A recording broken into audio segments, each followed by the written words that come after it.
ভিডিওটি junior homeopathic চিকিৎসক বন্ধুদের দেখানোর জন্য এবং শেখানোর জন্য। 43 বছর বয়স্ক এই ভদ্রলোক, এরা মেন প্রবলেম ওনার বক্তব্য অনুযায়ী জুনিয়র ডাক্তারবাবুরা লিখেছে গ্যাস এবং অ্যাসিডিটি। গ্যাস অ্যাসিডিটি এইটা তো আপনি বলেছেন, এইটা আপনার মেন সমস্যা, এই জন্যে আপনি এসছেন। কি আপনার মেন সমস্যা? এর সাথে আরও আছে, প্রেসার আছে, সুগার আছে। আর গ্যাস কীরকম? গ্যাসটা খুব বেশি আর কি হয় গ্যাসে?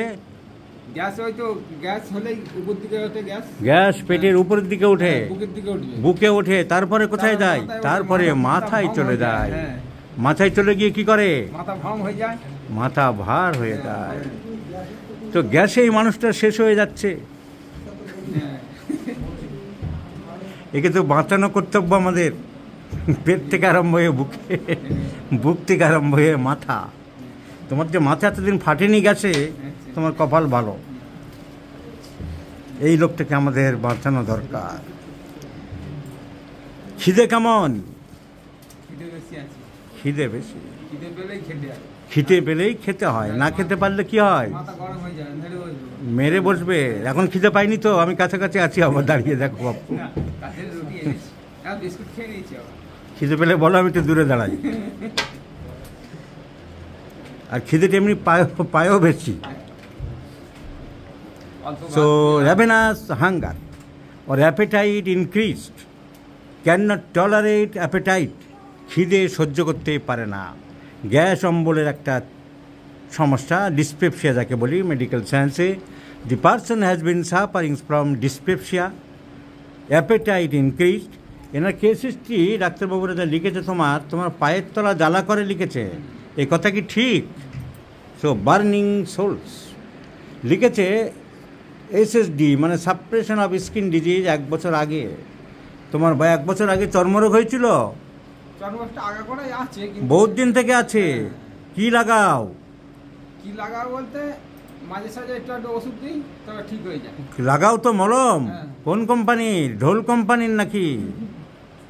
না, এই একটা টিভিতে একটাই মনমোহন জাদু মলম, ওইটা মনমোহন জাদু মলম লাগিয়ে তাহলে ঠিক হয়েছে। জাদুতে জাদু।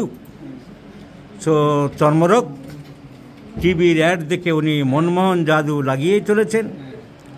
পায়ের তলা জ্বালা করে, আবার লেখা আছে এখানে প্রস্রাব করতে গেলে একটু জ্বালা করে। এ কথা কি ঠিক?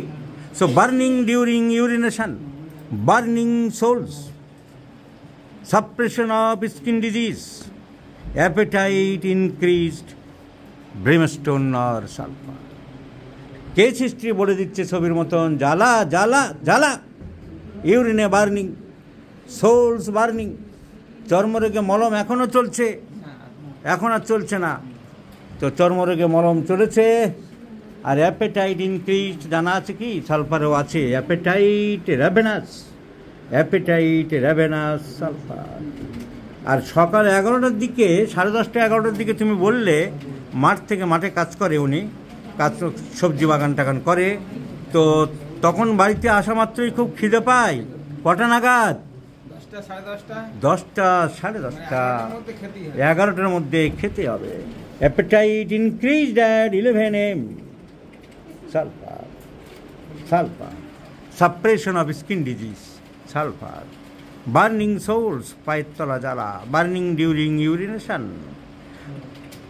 So the first medicine is sulphur.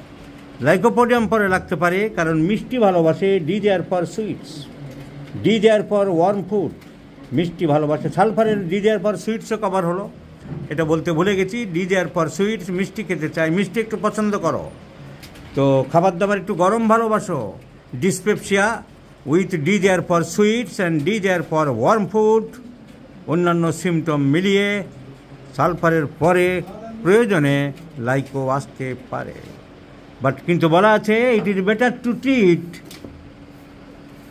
not to treat by lycopodium at first. It is better to treat with other medicines in chronic cases at first. সেইটা প্ল্যান করে, এবং বার্নিং সেন্সেশন অন্যান্য জেনারেল সিমটম সব বেশি, তাই আমরা সালফারকে choice করলাম। Lycopodium is a deep-seated, long-acting remedy and should rarely be repeated after improvement begins. Improvement আরম্ভ হলে চট করে ব্যবহার করো না। আবার বলছে it is rarely advisable to begin the treatment of a chronic disease with Lyco. প্রথমে চিকিৎসা করা না করাই ভালো। It is clearly, if not clearly indicated, it is better to give first another antisoric. তো সেটাও আমাদের পয়েন্টটাকে মানলাম। এবং সালফারের জেনারেল সিমটম বেশি important, burning, appetite increase and the causative factors in the past history, suppression of skin disease indicates the patient is sulfur.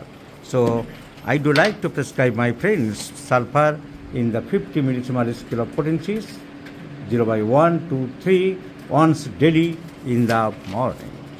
Gas আর মাথায় উঠতে আমি দেবো না। তোমার এত বড় ক্ষতি আমার কাছে আসার পরে আর হোক আমি চাই না। গ্যাসকে বিদায় করতে হবে।